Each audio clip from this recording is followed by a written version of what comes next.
Bonsoir mesdames et messieurs, très heureuse de vous retrouver comme chaque mardi soir sur votre chaîne Canal Algérie pour votre émission Ma famille, ma vie. Alors comme chaque semaine, nous commençons par le débat et aujourd'hui nous allons parler de burn-out. Et oui, nous allons parler du burn-out et avec moi pour en parler, Dr Amel Lahrache qui est hypnothérapeute et Dr Intissar Lazougli qui est psychiatre. Deuxième partie de l'émission est consacrée aux rubriques. Première rubrique, conseils pratiques. Je recevrai Dr Yasmine Siad qui est dentiste pour parler tout simplement de l'hygiène bucco-dentaire de nos enfants. Et pour finir, la rubrique de Leila Djebbour, l'info de la semaine. Et tout de suite, alors avec moi sur le plateau, docteur. Bonjour. Bonjour, docteur Amel Lahrache. Merci d'avoir accepté notre invitation. Merci à vous, Monia. Et à vos côtés, docteur Intissar Lazougli, bonsoir et merci d'avoir accepté notre invitation. Bonsoir et merci à vous pour l'invitation. Très bien. Donc aujourd'hui, nous allons parler de burn-out. Alors le burn-out est aussi appelé syndrome d'épuisement professionnel. Est un état d'abattement physique et émotionnel. Alors selon l'OMS, l'Organisation mondiale de la santé, il se caractérise par un sentiment de fatigue intense, de perte de contrôle et d'incapacité à aboutir à des résultats concrets au travail. Qui sont les personnes touchées? Comment soigner le burn-out et quelles sont les conséquences? Nous en parlons ce soir avec vous, mesdames. Et première question, c'est quoi au juste le burn-out? En fait, le burn-out, c'est un syndrome d'épuisement professionnel. Donc, comme son nom l'indique, c'est un ensemble de réactions, de signes cliniques qui survient suite à un investissement professionnel intense. Donc, c'est une fatigue qui est autant physique qu'émotionnelle et psychique, qui résulte d'un stress professionnel chronique, donc qui dure longtemps. Et d'ailleurs, le burn-out, il vient du mot anglais to burn out, qui veut dire se consumer, griller. Donc, ce qui arrive à la personne, elle finit par brûler son énergie au travail. D'accord, c'est un peu le cerveau qui est grillé. Tout à fait. Très bien. Donc, avant de continuer notre débat, nous allons regarder un reportage justement dédié au burn-out de notre collègue journaliste Anissa Bouzid. Fatigué, découragé, démotivé, Imen a souffert il y a quelques mois de burn-out, syndrome d'épuisement professionnel. J'ai vécu une mauvaise expérience professionnelle. Il y avait un milieu toxique, anxiogène, donc beaucoup de pression. J'occupais un poste de responsable, donc j'avais beaucoup de responsabilités, une équipe sous ma coupe et un responsable aussi. Et du coup, à un moment, je n'arrivais plus à avancer dans mon travail, ni à me concentrer, ni à évoluer ou faire quoi que ce soit. Donc, au point où j'ai ouvert le PC, j'étais en téléconférence avec des étrangers et comme si que jamais de ma vie j'avais parlé anglais ou jamais de ma vie j'avais entendu quelqu'un parler en anglais. Le burn-out, c'est un épuisement professionnel. En fait, c'est un mélange entre une fatigue mentale et une fatigue physique. Voilà, c'est la déflagration de la santé psychique, physique et bien sûr professionnelle. On n'arrive plus à gérer. Plusieurs facteurs peuvent contribuer à l'émergence du burn-out, notamment l'importance de la charge de travail. Parfois, l'être humain a tendance à se focaliser sur un événement de sa vie et puis ça le bloque. Et puis il n'arrive plus à avancer. Donc c'est pour ça que c'est important et malheureusement en Algérie, on ne parle pas trop de ça. Ça reste un sujet tabou, le burn-out. Même si aujourd'hui la CNAS rembourse et elle reconnaît cette maladie comme étant une maladie aussi professionnelle, puisque la majorité du temps, ça vient de l'environnement de travail. On trouve déjà une anxiété très élevée, une fatigue qui n'est pas vraiment justifiée, mais elle est là. On n'arrive pas à gérer. On est face à un stress constant, à un épuisement. On veut faire, mais on n'arrive plus à faire. On trouve des symptômes aussi physiques, des troubles du sommeil, de l'alimentation.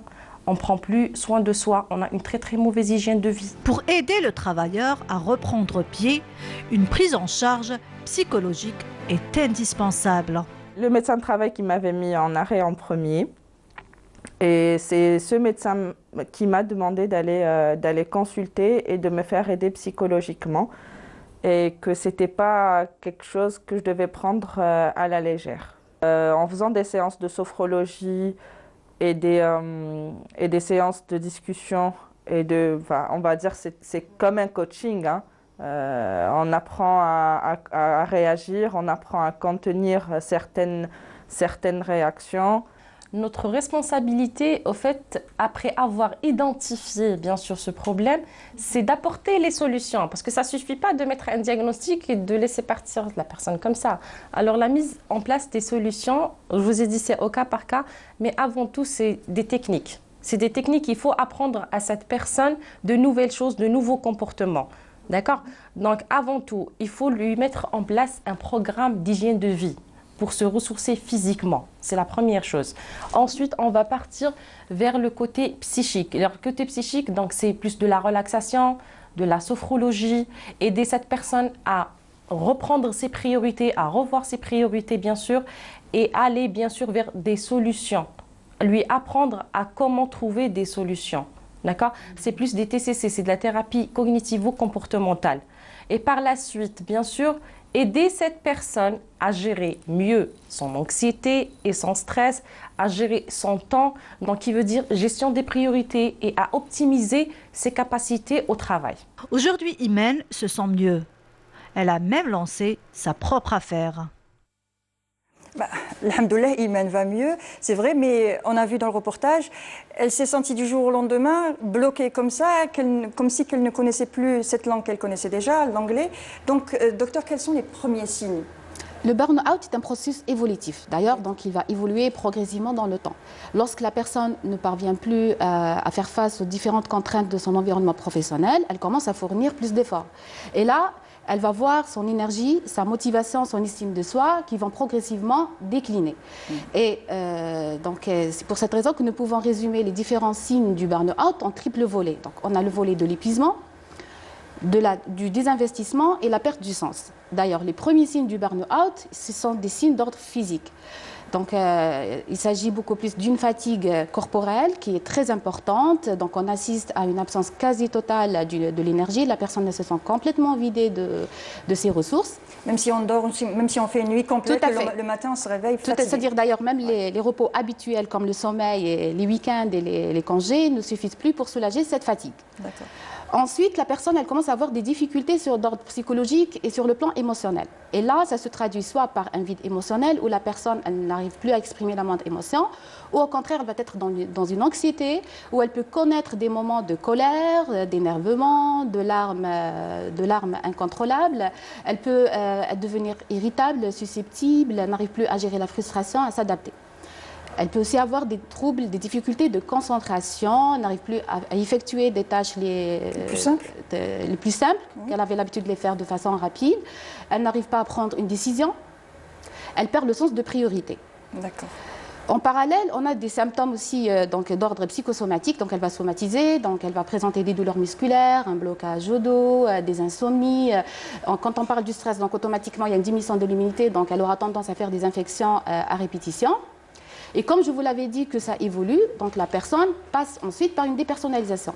C'est-à-dire où elle ne va plus être la même, ses comportements, ses attitudes vont se dégrader au fur et à mesure avec les autres. Elle commence à prendre de la distance, à être dans un retrait social, à perdre sa capacité d'empathie, à ne plus s'intéresser aux autres et de leurs problèmes éventuels. Et d'ailleurs même le plaisir de la rencontre, son altruisme habituel, ils vont se muer en frustration, désincarnation totale de la relation. Au même temps, la personne est en train de perdre confiance en ses capacités. Donc, elle commence à se dévaloriser, à s'autocritiquer et elle finit par perdre le sentiment d'accomplissement en travail. Donc, en résumé, le burn-out, c'est une association entre altération de l'investissement professionnel, altération des sentiments et ça finit par une altération de l'adéquation entre le poste et le travailleur. D'accord, très bien. Et qui sont les plus touchés, les femmes ou les hommes ? Pas spécialement, ça touche autant les femmes que les hommes. C'est plutôt un profil psychologique et plus ou moins professionnel, c'est-à-dire ça concerne des personnes qui sont prédisposées psychologiquement. Ça y a aussi avec le rapport qu'elle a la personne avec son activité professionnelle et du type de la profession. Vous pouvez aussi me demander s'il y a un âge particulier pour faire un burn-out. Et bien la réponse est non. En fait, comme c'est lié au travail, du moment où on commence à travailler jusqu'à la retraite, il est possible de faire du burn-out à n'importe quel moment, à n'importe quel âge. Même si on vient de commencer, on a à peine 25 ans, on va dire, on vient de commencer notre vie professionnelle, on peut faire un burn-out Effectivement, c'est-à-dire tout dépend de l'intensité du travail, du profil de la personne et du type du travail aussi. D'accord, très bien. Alors, y a-t-il des facteurs favorisants, justement? Oui, en effet, comme Intessab l'a dit, en fait, il y a des facteurs. On peut classer, si vous voulez, le burn-out sous deux formes. Le burn-out subi et le burn-out provoqué, le passif et l'actif. Dans le passif, c'est en fait les conditions de travail qui vont s'imposer à la personne. Hein. Ça peut être les conditions de travail, la pression, la rentabilité ou la précarité du travail. Ça peut être aussi le type de profession. Il y a des professions qui sont plus exposées, hein, comme les médecins, les personnels de santé, les commerciaux, les enseignants, les responsables, PDG et cadres. Ce sont des professions qui sont assez exposées. Ensuite, vous avez les facteurs personnels, hein, en fait, qui concernent la personne elle-même. Dans les facteurs personnels, vous avez deux sortes. Vous avez tout ce qui lie la personne à son travail, la valeur qu'elle donne à son travail. Ça va être des personnes qui vont être peut-être obsessionnelles, qui vont être perfectionnistes, qui vont être idéalistes, qui vont être dans la quête de la réussite absolument, qui vont être totalement investis dans le travail, qui vont, si vous voulez, avoir peur aussi du vide. Le travail ne représente que le sens dans leur vie.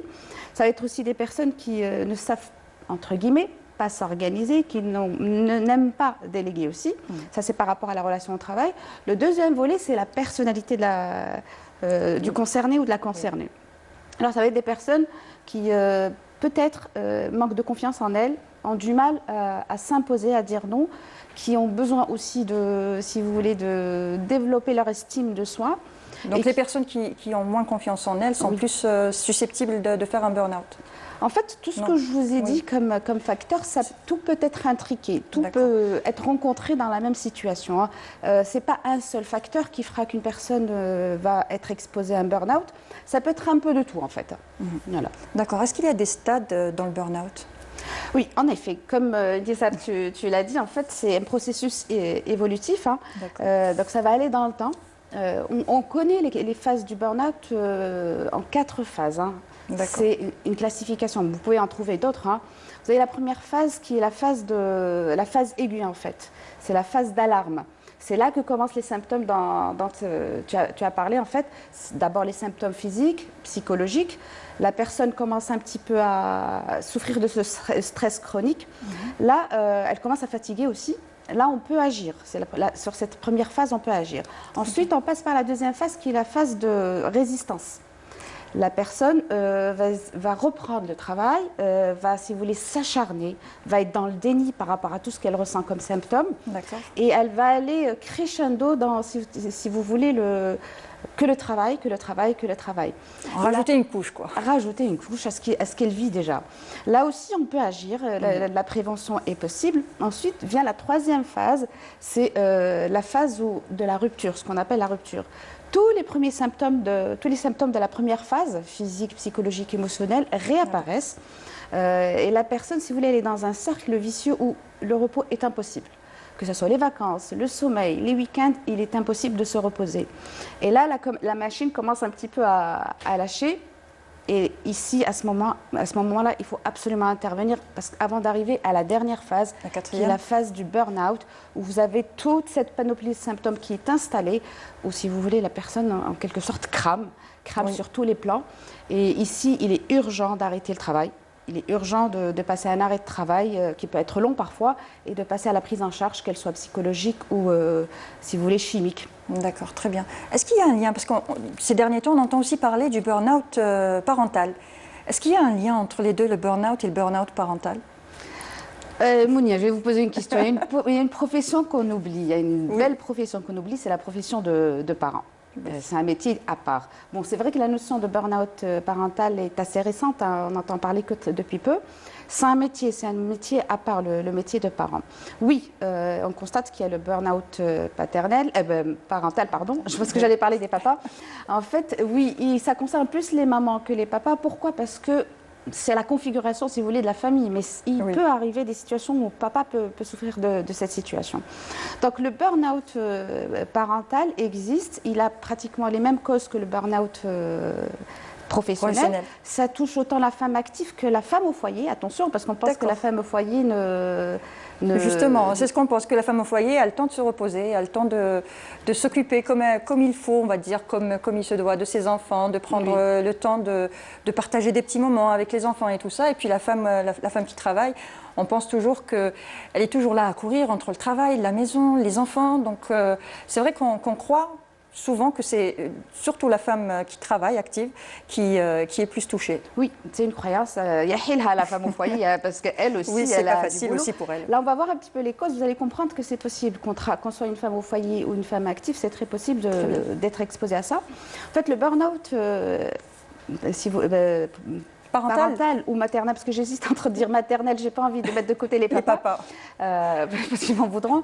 Alors, les causes, en fait, il y a deux sortes de types. Vous avez un peu tout ce qui concerne l'enfance. L'enfant actuellement est traité différemment. L'enfant est devenu un enfant roi. La vision de l'enfance est différente. L'enfant doit avoir plusieurs activités. Il faut le ménager, il faut s'en occuper. Si vous voulez, ça devient Momo Elina, comme on dit. Exactement. Donc ça peut être aussi une des causes. Il y a aussi les injonctions de la société. Une femme doit être une maman parfaite. Une maman qui sait tout faire, qui sait être à la maison, à l'extérieur. Alors c'est encore pire si elle est à l'intérieur, si c'est une maman... On attend encore plus d'une maman qui est à la maison. On attend plus d'une maman, alors question éducation, question entretien de la maison, tout.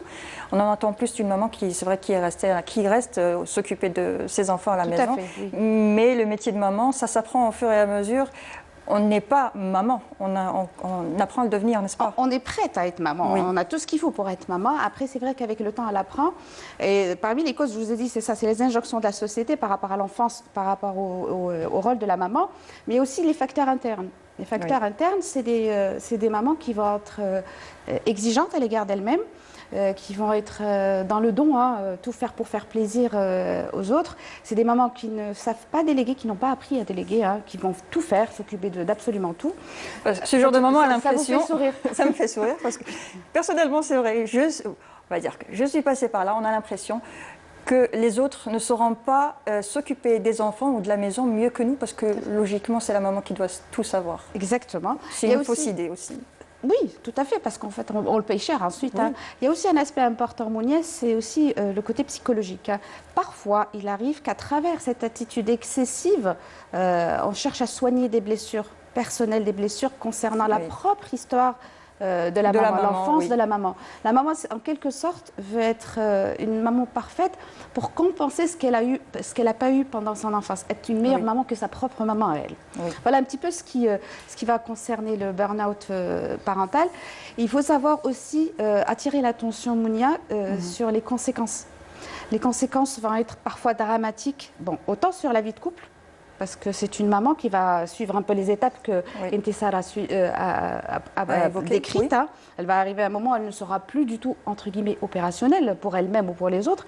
Ça peut se répercuter sur le couple, avec toutes les conséquences, et sur l'enfant. L'enfant qui va souffrir de voir sa maman, entre guillemets, grillée.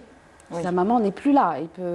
Il va avoir des problèmes de scolarisation, il va peut-être développer lui-même des blessures, ou peut-être exagérer un petit peu le comportement. C'est-à-dire la maman, autant elle est fatiguée, lui va être peut-être dans l'agressivité, dans la résistance, etc. Pour attirer encore plus son attention. Tout à fait. Voilà. Tout à fait. D'accord. Et quelles sont les conséquences justement du burn-out professionnel s'il n'est pas pris en charge?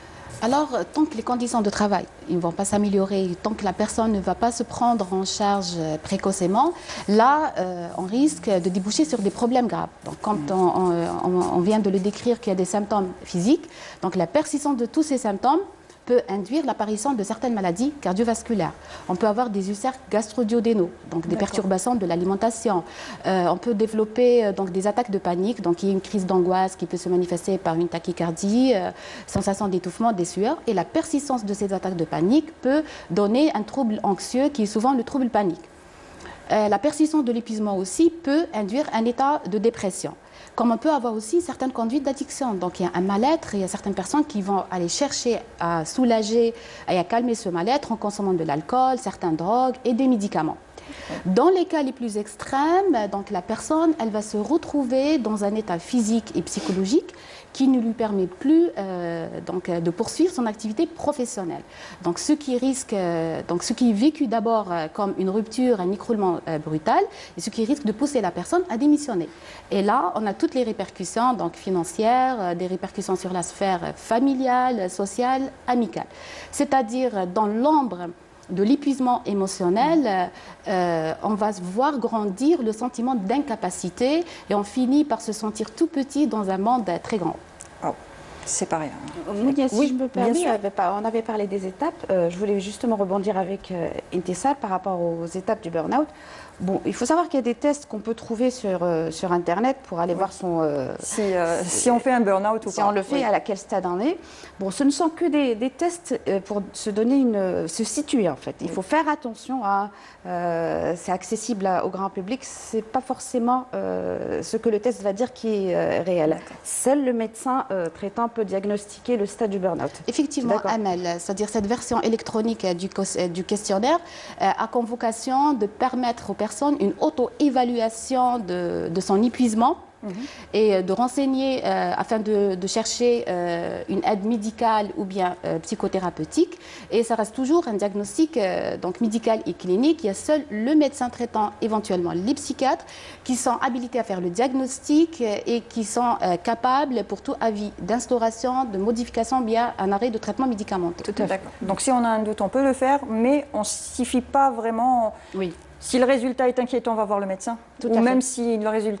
même si on s'inquiète déjà, si on voit qu'un changement, on peut directement aller On voir va le voir un médecin, tout à Voilà. fait. Quel médecin consulter?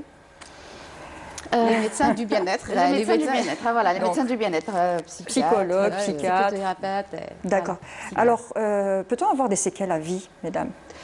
En fait, donc les séquelles, ils dépendent de l'évolution de la personne. C'est-à-dire, on peut avoir des séquelles s'il y a quelque chose de chronique qui s'est installé.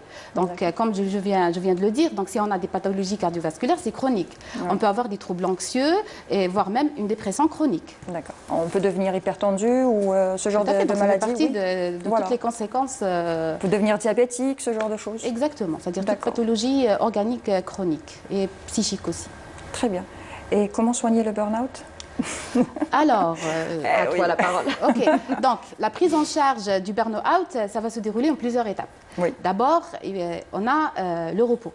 Oui. Qui est vraiment indispensable. Donc, c'est un repos qui va se faire par un congé ou bien un arrêt de travail maladie qui est fourni soit par un médecin généraliste ou bien par le médecin de travail, éventuellement un psychiatre. Donc, ce repos va permettre à la personne, donc ça nous permet de retirer la personne de la source du stress et en même temps de lui donner du répit au corps et à l'esprit. Et ça peut durer longtemps que nécessaire. Ensuite, on a le traitement médical.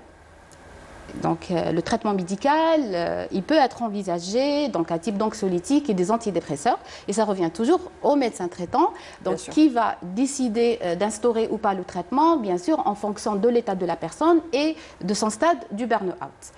Ensuite, on a tout ce qui est technique de gestion de stress. Donc, la personne elle est dans un stress chronique. Donc, on doit d'abord soulager et diminuer toute cette anxiété, tout ce volcan intérieur. Donc, on apprend à la personne donc, soit des techniques de relaxation, de sophrologie, de la cohérence cardiaque. C'est des mouvements de respiration, d'inspiration et d'expiration qui permettent de soulager l'anxiété. On trouve aussi des applications, c'est un peu à la mode en ce moment, on trouve des applications justement qui nous apprennent à respirer pour justement un peu déstresser tout ça, pour respirer. On a oublié de respirer. C'est la première chose qu'on a faite à notre naissance, mais on a oublié comment respirer. Alors, est-ce que c'est vrai que les enfants savent respirer correctement? Vous avez un bébé à la maison? Oui. Regardez comment le bébé respire, il respire avec le ventre. abdominal. Et pourquoi nous, les adultes, on n'arrive plus à respirer comme il faut? Je ne pourrais pas vous l'expliquer. On est dépassé par... Voilà, c'est-à-dire c'est un petit peu, on court, même Oui. pour respirer, on court derrière tout en fait. Et notre respiration devient une respiration thoracique et c'est une respiration stressante en fait. D'accord. Revenir toujours à la respiration vers le bas, l'abdominal, comme un bébé. Très bien. Exactement. Ok. Ensuite, donc, je reviens toujours donc, vers tout ce qui est gestion de stress. Donc, ça va être des techniques de la méditation. Parce que lorsque la personne elle arrive au bout du souffle, c'est très important de revenir, de se recentrer sur soi-même et sur l'instant présent, l'ici et le maintenant. Donc, ensuite, il ne faut pas oublier l'hygiène de vie.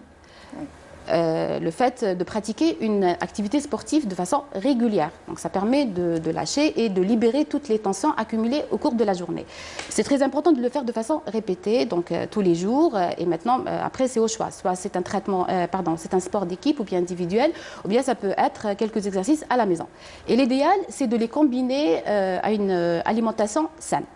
Donc, toutes ces techniques, toute cette prise en charge, initiative, elle permet d'induire un état de calme intérieur, donc de calmer ce volcan, pour que la personne ensuite puisse assimiler sa psychothérapie. N'est-ce pas, Amal? Tout à fait, oui. C'est-à-dire on prépare un peu le terrain pour la psychothérapie qui va prendre le temps pour aller travailler un petit peu les causes, le comportement, etc. Dans les psychothérapies, vous savez, il y a beaucoup de psychothérapies, d'approches psychothérapeutiques. Il y en a 200 dans le monde. Hein. Oui, il y a différentes façons de faire de la psychothérapie. L'idée, en fait, derrière la psychothérapie, c'est que la personne aille mieux. Bon, je suis là, on en profite, on parle de l'hypnose. Oui, l'hypnose, oui, justement. L'hypnose, en fait, elle va travailler sur 2 volets. Elle va travailler sur les causes qui concernent la personne. Hein, parce que l'environnement, c'est l'environnement. On ne peut pas changer l'environnement généralement. Mais c'est plutôt les causes internes. Sa relation au travail, qu'est-ce qui fait que la personne a eu cette relation toute particulière à son travail? Qu'est-ce qui fait qu'elle n'a pas su déléguer? Qu'est-ce qui fait qu'elle est que sur le travail? Ensuite, on va travailler sur le volet un petit peu très intime, hein, confiance en soi, estime de soi, peut-être aussi les schémas parentaux, les blessures, tout ce qui a fait que cette personne un jour s'est retrouvée face à ce travail qu'il a presque, si vous voulez, déconnecté de la vie complètement. Donc, comment ça se fait quand on fait de l'hypnose? En fait, on commence par des séances assez rapprochées les premiers temps. Si vous voulez, c'est une sorte de traitement intensif. Par la suite, on voit la personne régulièrement, tous les 2 mois ou les 3 mois, ça dépend. On peut espacer de 2-3 mois une séance? Les premières séances sont rapprochées. Les dernières, on va dire. Oui, après, c'est plus, si vous voulez, des séances de contrôle, si j'ose dire. Hein, c'est pas tout à fait ça. On peut apprendre aussi à la personne l'auto-hypnose, qu'elle apprenne à si vous voulez, à gérer certaines périodes peut-être futures de stress ou de fatigue ou des choses comme ça. Elle aura un outil avec elle, une fois qu'elle aura terminé sa thérapie, qu'elle pourra utiliser dans le travail ou dans sa vie quotidienne. Très bien, très bien. Alors, il y a juste, un point qui est important que j'aimerais bien soulever, c'est la reprise au travail. Oui. Donc, la reprise du travail, il faut savoir qu'elle doit passer par une consultation de pré-reprise. C'est-à-dire, il y a toujours le médecin qui va évaluer l'aptitude de la personne à reprendre ou pas son travail. Et ça se fait souvent en collaboration avec l'entreprise pour essayer d'améliorer, de modifier le cadre du travail, de réorganiser, voire de réaménager donc, le poste de travail. Donc tout ça, c'est pour permettre à la personne de reprendre son travail dans des meilleures conditions et d'éviter des rechutes ultérieures. Très bien. Oui, il faut savoir aussi qu'il y a une prise en charge du burn-out par certaines cliniques ici en Algérie. Hein. C'est nouveau, mais c'est excellent que ça puisse exister. C'est une prise en charge. Est-ce qu'on peut se faire hospitaliser, justement? Oui, parfois c'est nécessaire. Hein. Quand on a une dépression, quand il y a une dépression, on passe par l'hospitalisation. Actuellement, il y a un endroit où il y a la prise en charge totale du burn-out, il y a l'hospitalisation. Il y a même des entreprises qui prennent en charge cette hospitalisation. Hein. Très bien. Par rapport au burn-out. Il faut le savoir. D'accord, c'est une bonne information à avoir. Et dernière question, comment prévenir? Alors, comme ça, on n'aura pas à guérir. Comment prévenir le burn-out? C'est une question pertinente. Voilà, mieux vaut prévenir que guérir, c'est clair. Tout à fait. Alors d'abord, on commence par la cause, qui est le travail, où la personne elle doit améliorer les conditions du travail avec soi-même. Par exemple, apprendre à déléguer, à partager les tâches avec les collègues, à mieux organiser son travail. Par exemple, ne plus répondre au téléphone toutes les 2 minutes, ne plus répondre au téléphone professionnel une fois rentré à la maison, d'éviter de prendre du travail durant les week-ends, durant les vacances, éviter d'avoir ce réflexe de répondre aux mails le matin et au réveil. Et surtout, c'est très important de s'accorder des pauses durant la journée du travail. Parce que ça permet de lâcher les tensions, parce qu'il faut savoir que rester statique derrière un écran pendant longtemps ne fait qu'accumuler le stress. Donc, s'accorder des pauses qui peut se faire par exemple le fait de se lever, de marcher un tout petit peu, de respirer, de monter des escaliers, de faire une petite promenade. Il faut aussi apprendre à organiser son temps. Le deuxième volet, ça concerne la relation qu'elle a la personne avec son travail. C'est-à-dire elle doit faire un travail sur sa propre relation donc professionnelle et en donnant plus de valeur aux autres domaines extra-professionnels. Donc il faut se rappeler que dans la vie, on n'a pas que le travail, donc on a la famille, on a les amis et les loisirs. Oui. Tout à fait, oui. En fait, d'abord la relation au travail. Tu seras peut-être d'accord avec moi qu'il faut aussi sensibiliser les employeurs. Oui, tout à fait. Parfois, c'est parce que c'est le travail, les employeurs ne le font pas exprès. Hein. C'est juste les conditions de travail, les sensibiliser qu'en face, ils ont des êtres humains et que ces êtres humains ont des limites par rapport à la pression, les conditions de travail, etc. Le deuxième, oui, s'attaquer à la cause, mais après s'attaquer ensuite à la vie de la personne. Par exemple, la personne dans la prévention doit s'occuper de son alimentation. Faire attention à son alimentation, prendre des vitamines, bien se nourrir, s'occuper de ses loisirs. Hein. Quand je dis loisirs, c'est les amis, c'est peut-être le cinéma, des choses qu'elle doit faire. S'occuper de son activité physique, c'est le sport, ou juste le corps en mouvement. On n'est pas obligé forcément faire de la marche. La marche, hein. S'occuper du repos, tu en as parlé. Le repos, quand on dit repos, il y a le sommeil. Il y a le sommeil, les heures de sommeil, la qualité du sommeil aussi. Tout ce qu'on connaît sur à quelle heure dormir, ne pas faire avant. Et s'il y a des difficultés à dormir, ne pas hésiter à prendre des compléments alimentaires. Hein. Il y a de la mélatonine qui peut faire du bien. Dans le repos aussi, il y a les week-ends, des siestes aussi à faire.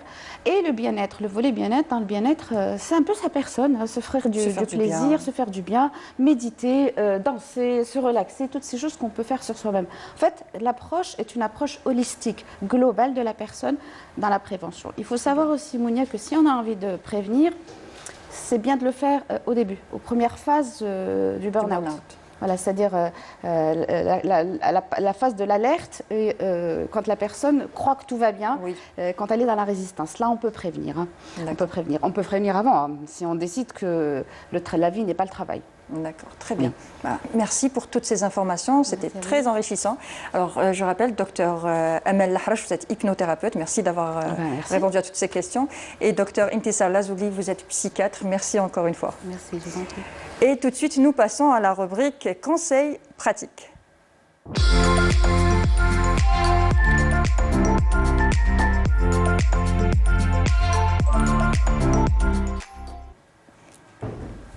Alors aujourd'hui, pour la rubrique conseils pratiques, je reçois Dr Yasmine Siad. Alors vous êtes dentiste et auteur du livre Les aventures de Petites Dents. Bonsoir et merci d'avoir accepté notre invitation. Bonsoir, merci à vous pour l'invitation. Alors je tenais à parler... Vous allez parler aussi, nous allons parler aujourd'hui de l'hygiène bucco-dentaire chez les tout-petits, mais je voulais revenir surtout sur votre livre qui parle du premier rendez-vous chez le dentiste. Effectivement, alors le livre Les aventures de Petites Dents, c'est un livre qui prépare l'enfant à sa première visite chez le dentiste. Il y a des notions aussi d'hygiène, du brossage, je parle du brossage, du goûter, même un petit peu sur l'alimentation. Mais il est essentiellement destiné à préparer l'enfant à sa première visite chez le dentiste. On va dire la vérité, les parents ont tendance un peu à transmettre leur phobie du dentiste à leurs enfants. C'est exactement ça. C'est d'abord les parents qui vont transmettre parce que l'enfant n'a pas idée de ce que c'est qu'un cabinet dentaire. Il ne sait pas ce que c'est. Et c'est d'abord l'idée que l'enfant va se faire du dentiste, elle est d'abord transmise par les parents. Hein. Donc du coup, si elle est négative, ça ne va pas nous aider, nous, dans notre travail. Donc le livre il est destiné à préparer l'enfant à aller chez le dentiste. Pour qu'il n'y ait pas d'appréhension déjà, pour savoir déjà ce que c'est qu'un cabinet dentaire, parce qu'un cabinet dentaire est un lieu un petit peu particulier, il y a un fauteuil, il faut... Il y a des instruments aussi. Il y a des instruments, d'ailleurs, que je détaille dans le livre. Je dis toujours que la peur vient de l'inconnu. C'est parce qu'on ne sait pas ce qui nous attend qu'on a peur. Et une fois qu'on explique tout à un enfant, qu'on lui montre les instruments, qu'on discute avec lui, qu'on établit surtout une bonne communication, là, l'appréhension, elle disparaît. On peut avoir de très très bons rapports avec le dentiste et ça peut très très bien se passer. Ah bah, très bien. Comment vous est venue cette idée de faire ce livre? Alors, l'idée m'est venue parce qu'il n'y en avait pas. Et que les enfants venaient, ils étaient très peu préparés. Même si parfois les parents étaient de très très bonne volonté, qu'ils préparaient leurs enfants. Préparer un enfant sans avoir un support, ça reste quand même un petit peu difficile. Ça reste flou pour l'enfant et C'est il ne exactement comprend ça, pas c'est forcément. abstrait. Il y a un fauteuil, il y a des instruments, il y a une roulette, enfin on ne sait pas trop. Et puis on risque de vouloir donner des détails et de ne pas, enfin d'aggraver la situation en essayant de décrire ce qui se passe chez le dentiste. Donc du coup, je me suis dit qu'un support avec des couleurs un petit peu pastel, quelque chose de ludique, pouvait aider. À l'étranger, ça existe, des livres pour préparer l'enfant à tout ce qui est nouveau dans sa vie. Oui. Y compris une paire de lunettes. Il y a des livres qui préparent un enfant à aller chez l'ophtalmologue et l'opticien. Qu'est-ce que c'est qu'une visite? Même la visite chez l'opticien a droit à un livre. Et donc, je m'étais dit, du coup, et pourquoi pas un livre pour l'enfant algérien? Voilà. Oui, c'est vrai. C'était. Et c'est exactement ça. Est-ce que ce livre aura des petites sœurs ou des petits frères? On va dire ça comme ça. Alors, oui, quand j'ai fait le livre, je l'ai appelé Les aventures de Petite Dent. Parce que c'était supposé être plusieurs aventures. J'avais esquissé quelques suites, Il y a d'autres idées derrière. Il y a plusieurs choses à voir dans le dentaire. Il n'y a pas que la première visite, il y a le soin. Ici, j'aborde quand même furtivement une idée un peu globale de ce qu'est le dentiste. C'est-à-dire que je parle d'abord de l'hygiène. Je renforce l'idée de l'hygiène avec le parent. Ensuite, je parle d'une visite tous les 6 mois chez le dentiste. Et puis, arrive un jour où il mange un petit peu trop de bonbons, il a une carie, et donc il va quand même faire un soin dentaire. Mais dans la dentisterie, il existe beaucoup de volets à aborder, et oui, il y aura probablement des suites. Ah bah, très bien. Donc, nous allons parler de notre sujet justement maintenant, l'hygiène bucco-dentaire chez les enfants. C'est un volet très important, et le bien-être de l'enfant passe aussi par une bonne hygiène bucco-dentaire, et c'est les parents qui apprennent les bons gestes, les bonnes méthodes aux enfants. Alors, la première question qui me vient à l'esprit, c'est à quel âge commence-t-on le brossage des dents? Alors ça, c'est la question la plus importante, une question primordiale et capitale, parce que c'est de là où ça va commencer réellement. Oui. Et on commence même avant d'avoir eu des dents. Un nourrisson, même s'il n'a pas de dents, après le biberon ou la tétée ou quoi que ce soit, on va prendre des compresses, on va les humidifier un petit peu et on va essuyer quand même le palais. Alors qu'il n'y a pas de dents. Et alors qu'il n'y a pas de dents. D'accord. Le brossage à proprement dit, c'est-à-dire le brossage commence à la première dent. Si on a une petite incisive à 5 mois, on va nettoyer la petite incisive à 5 mois. Il existe des petites brosses à dents en silicone, des compresses, peu importe. Le plus important, c'est d'utiliser un instrument qui soit propre, stérile, de compresse ou quelque chose qu'on puisse nettoyer après, et de nettoyer le palais, la bouche, après le lait. Le lait contient du sucre et on peut avoir, alors je vais peut-être anticiper un petit peu, mais on peut avoir une carie dès qu'on a une dent. Aucune dent n'est épargnée. À partir du moment où on a une dent, elle peut être cariée. Donc l'hygiène, elle doit commencer J1, j'ai envie de dire. D'accord. Donc, j'allais justement vous poser l'âge. Oui. À quel âge on pouvait avoir des caries? Donc, dès qu'on a des dents, on peut avoir... À partir du moment où on a une dent, on peut avoir une carie. Il existe même des syndromes, on appelle ça le syndrome des caries de Biberon. On a des enfants qui sont très jeunes et qui ont toutes les dents de lait qui sont cariées parce que l'enfant va s'endormir avec le vibrant. J'ai envie de parler d'autre chose aussi. Le lait, quand on met du lait dans un biberon, on ne rajoute pas de sucre. L'enfant n'est pas supposé avoir du sucre comme ça, ne pas avoir des morceaux de sucre. Le sucre, on peut s'en passer. Mais justement, parce qu'il y a une tradition, on va dire. Il y a une tradition. Quand les dents commencent à percer, on dit qu'il faut frotter un carré de sucre sur la gencive de l'enfant pour l'aider à les faire sortir, on va dire ça comme ça. Oui, c'est les grains, c'est les rugosités qui vont faire que ça va soulager l'enfant. Mais heureusement, maintenant, ça peut-être qu'avant c'était une bonne solution. Mais maintenant, en pharmacie, il existe tout plein de choses pour soulager l'éruption dentaire chez le nourrisson, chez l'enfant. Et c'est des petites brossettes comme ça en silicone, il y a des picots dedans, les met à refroidir. Et on peut frotter. Dentaires, c'est exactement ça, on peut frotter avec.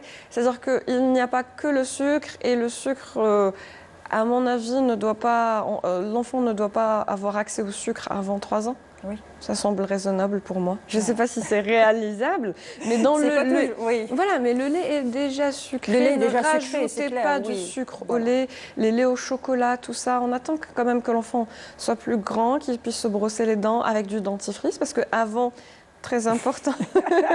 Vous me devancez. Justement, on se brosse les dents dès la naissance. Donc, le dentifrice, à quel âge commencer à donner du dentifrice à un enfant? Parce qu'ils avalent les premiers temps. C'est exactement ça. Alors, je vais répondre à la question du dentifrice d'une façon globale qui va concerner et l'enfant et l'adulte. Le brossage, ce qui compte dans le brossage, c'est le brossage mécanique. C'est-à-dire, c'est comment on va utiliser notre brosse à dents. C'est les mouvements qu'on va faire qui vont être importants. Le dentifrice est un adjuvant. C'est-à-dire qu'on peut ne pas avoir de caries en se brossant les dents sans dentifrice. Juste avec de l'eau. Oui, le dentifrice nous aide, il a du fluor, ça nettoie plus, ça donne une meilleure haleine.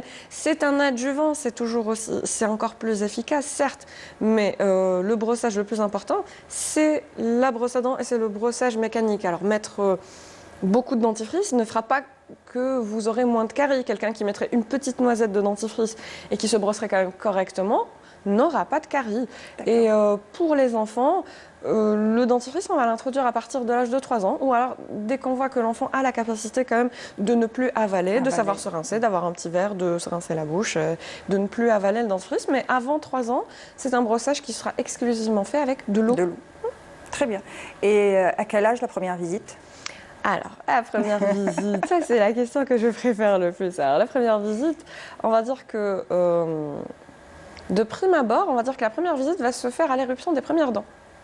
D'accord. Il existe des syndromes qu'on peut intercepter très tôt, où on va supplémenter peut-être en fluor ou peu importe. C'est-à-dire, on va vérifier l'aspect des dents, que l'éruption se fait normalement, et puis qu'il n'y a pas surtout de syndrome ou de problème à intercepter déjà à un très très jeune âge. Plus vous ferez votre visite tôt, moins on aura de problèmes à gérer à l'âge adulte. Alors, première visite dès l'apparition des dents.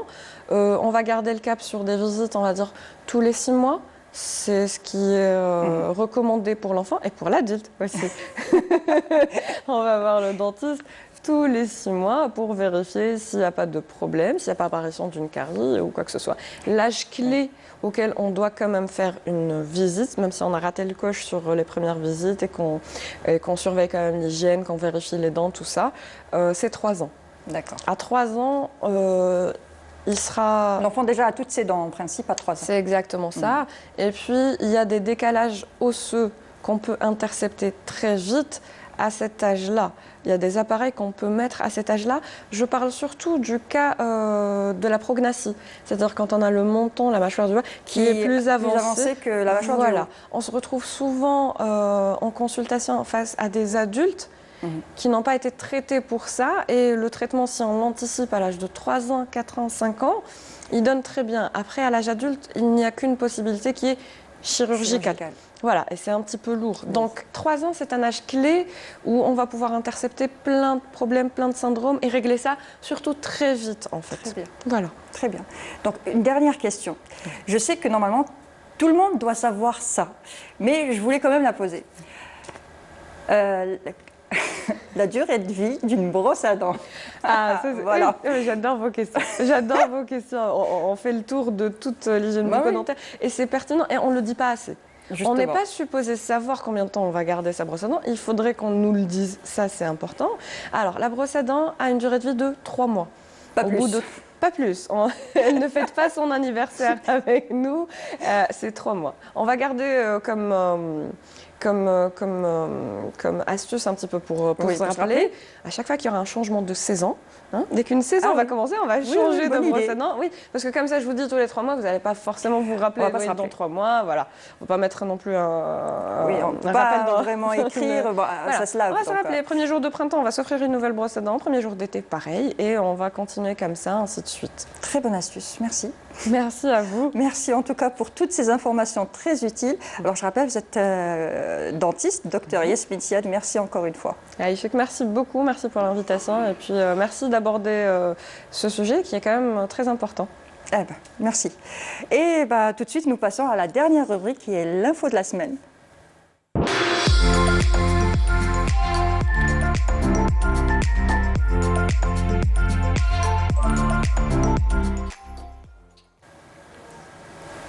Alors, place à la rubrique l'info de la semaine avec Leïla Djibour. Bonsoir.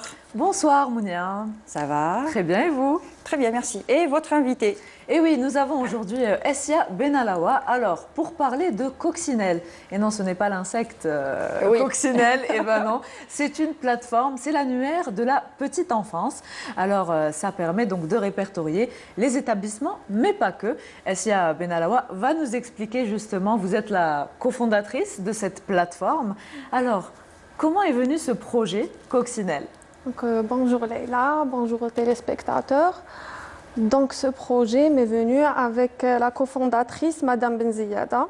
Donc on voulait faire notre propre projet et vu que le marketing digital est en plein essor, donc on s'est dit pourquoi pas créer un site web. Donc en même temps, Madame Benziyada cherchait une crèche pour son fils. Donc elle avait vraiment du mal pour trouver des adresses et donc c'est à partir de là qu'on a pensé à créer un annuaire pour la petite enfance, donc à partir duquel les parents pourront faire leurs recherches par catégorie, wilaya et commune. Et c'est vrai qu'on sait à quel point c'est compliqué. C'est compliqué, je vous le dis tout de suite, c'est compliqué quand on est nouveau parent. Trouver un pédiatre, trouver un orthophoniste, Exactement. trouver... Surtout les orthophonistes. Voilà, surtout les orthophonistes. Trouver n'importe quel spécialiste de la petite enfance, c'est pas toujours évident. Et comme les parents en général cherchent toujours le meilleur Exactement. pour leurs enfants. On a fait une analyse sur les réseaux sociaux, on a trouvé que d'ailleurs les gens faisaient des recherches, beaucoup de recherches et demandaient des adresses. Exactement. Donc voilà. Et est-ce que vous faites aussi, on va dire, est-ce que vous parlez un peu de l'établissement que vous conseillez ou pas? Est-ce que vous donnez un peu votre avis sur ce... Donc oui, bien sûr. C'est-à-dire nous, on a vérifié, on a fait notre propre inspection, c'est-à-dire par rapport à l'espace, l'environnement, l'hygiène et tout ça. Mais maintenant, c'est vraiment plus possible avec la situation sanitaire. Exactement. Donc les établissements, ils n'acceptent pas c'est-à-dire quand les visiteurs. C'est clair. Pour une crèche, vous ne pouvez plus faire les visites, par exemple. Exactement. Donc on a dû temporiser. Donc on va reprendre après, quand les choses reviennent à la normale. Donc on va reprendre et faire une évaluation sur les établissements. Mais entre-temps, on envoie des questionnaires pour avoir une petite idée sur l'établissement et pour pouvoir proposer des adresses. Très bien. Alors, proposer des adresses, donc ils ne proposent pas juste les adresses des établissements, il y a également les nourrices, il y a beaucoup d'autres choses, il y a les points de vente de puériculture. Et comment vous avez diversifié le site? Alors, comment est construit la plateforme? Donc nous, on a commencé d'abord par les crèches. Les construites, la plateforme. Donc on a commencé d'abord par les crèches comme j'avais cité précédemment. Ensuite, on a pensé à ajouter les autres, c'est-à-dire les autres établissements, les écoles privées primaires. Et je vous ai dit, on a fait une analyse sur les réseaux sociaux. Donc, on a vu que les gens, c'est-à-dire à chaque fois, ils postaient sur les pages, les groupes, ils demandaient à avoir des adresses, des contacts, et surtout pour les orthophonistes d'ailleurs. Donc, c'est à partir de ça qu'on a pensé à ajouter d'autres profils. Donc c'est sur la base d'un échantillonnage que vous avez pu constater et répondre aux besoins. Et d'ailleurs, on reçoit beaucoup de messages par rapport à ça. Alors, quels sont les conseils que vous donnez, par exemple, sur la plateforme? Est-ce que vous donnez des conseils aux mamans, aux nouveaux parents? Ils nous envoient des messages, ils nous demandent, par exemple, de leur conseiller des établissements, etc. Nous, on les oriente. Même par rapport aux recherches, c'est-à-dire on les accompagne. Alors, il parlait de prospection. On ne peut pas faire toutes les écoles quand on a un enfant, on ne peut pas toutes les visiter. Oui. Même la situation actuelle, on ne peut pas visiter par exemple les crèches. Le contexte, ou même visiter les crèches après les heures de travail. Donc il faudrait trouver une solution pour se faire garder les gamins, j'allais dire, les enfants bien sûr, et pouvoir aller visiter les crèches le soir. Et ce n'est pas toujours évident, c'est clair. Donc on mentionne le jour de réception. D'ailleurs, on présente chaque établissement et profil tous les jours sur nos pages Facebook et Instagram. Donc, et même d'ailleurs, les gens, d'ailleurs j'invite les gens à laisser leurs témoignages, donner leur avis, comme ça ils pourront aider les parents à faire de meilleurs choix. Alors c'est vrai qu'ils pourront laisser des commentaires, c'est la base sur laquelle on fait notre choix. Ça compte beaucoup. Hein. Surtout vu la situation actuelle, on ne peut pas faire l'inspection, on ne peut pas vérifier, etc. Donc ça compte beaucoup. Oui. Alors l'inspection, vous faites sur quelle base? Il y a les mesures, par exemple, il y a les mesures de sécurité pour les enfants. Hein, c'est vrai qu'il faut l'environnement, l'hygiène, c'est très important, l'espace. L'espace également. Alors, vous avez donc vous comptez peut-être de la plateforme passer à une autre version. Est-ce que vous comptez vous diversifier? Donc déjà, on compte ajouter d'autres catégories. Oui. Donc on compte aussi faire tout le territoire national parce qu'on a commencé par Alger vu qu'on est installé ici. Donc après, on va passer à d'autres wilayas. Donc bientôt, Inch'Allah. Donc, et ajouter d'autres catégories et pourquoi pas, d'ailleurs, on envisage de créer une application aussi. Alors, l'application, oui, c'est important. Hein, maintenant, le digital, vous l'avez dit tout à l'heure, prend une place très importante dans nos vies. Comment s'inscrivent les établissements? Par exemple, s'il y a une directrice d'établissement qui vient juste d'ouvrir sa crèche, comment elle peut accéder à votre plateforme? Donc, il suffit de nous contacter, soit par téléphone ou par mail, ou alors nous envoyer un message sur nos réseaux sociaux, donc sur nos pages Facebook et Instagram. Donc après, on va leur envoyer un questionnaire sur lequel ils devront répondre. C'est à partir de ce questionnaire qu'on va rédiger leur annonce. Donc voilà, et on va leur faire aussi de la publicité sur nos réseaux sociaux, sur Facebook et Instagram. Donc et présenter leur établissement et présenter les profils. Alors juste pour rappel, hein, ces deux femmes donc cofondatrices d'un annuaire de la petite enfance, c'est la première plateforme qui regroupe donc tous ces établissements, donc la première en Algérie. Est-ce que vous comptez peut-être vous présenter au concours des entrepreneurs femmes? Pourquoi pas? Exactement, pourquoi pas. Et d'ailleurs, j'appelle les établissements et surtout les établissements qui prennent en charge les enfants en difficulté. Parce qu'on reçoit énormément de messages par rapport à ça. Donc, j'appelle les établissements à nous contacter et à s'inscrire à l'annuaire pour pouvoir les aider. Notre objectif, c'est de satisfaire tout le monde. C'est vrai que les enfants, les autistes, par exemple, peinent à trouver des structures, voilà. Et vous envisagez, pourquoi pas, d'en faire... Donc, on vient d'ajouter cette catégorie. Très intéressant en tout cas. C'est vrai que les enfants à besoins particuliers, les parents ont du mal à trouver une crèche ou une école qui peut les accepter, qui peut les accompagner. C'est pas toujours évident. Orthophoniste aussi, c'est pas toujours évident. En tout cas, je pense que c'est une très bonne idée, très bonne initiative.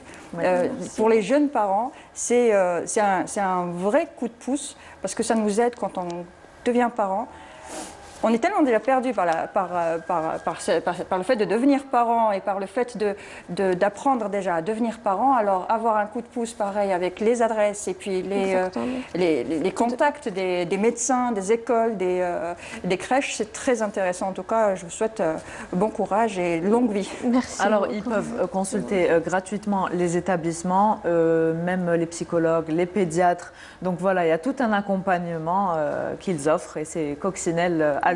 Vous êtes sur Instagram, vous êtes sur Facebook également. Aussi. Voilà. Donc on vous retrouve sur Facebook, sur Instagram. Sur Facebook et sur Instagram. Donc sur Facebook c'est Coccinelle Alger, Instagram c'est Coccinelle-8 Alger. Très bien. Donc c'était Essia Benalawa qui était avec nous aujourd'hui, Mounia. Merci d'avoir accepté de venir et de parler de votre projet. Donc, merci. Très intéressant. Bon, Leïla, on se dit à la semaine prochaine. On se dit à la semaine prochaine, Mounia. Très bien. Et je vous dis aussi à la semaine prochaine. Prenez soin de vous. Vous retrouverez l'émission sur YouTube et sur Facebook, toujours rediffusée. Et nous, on se dit à la semaine prochaine. Prenez soin de vous et sortez masqués, s'il vous plaît.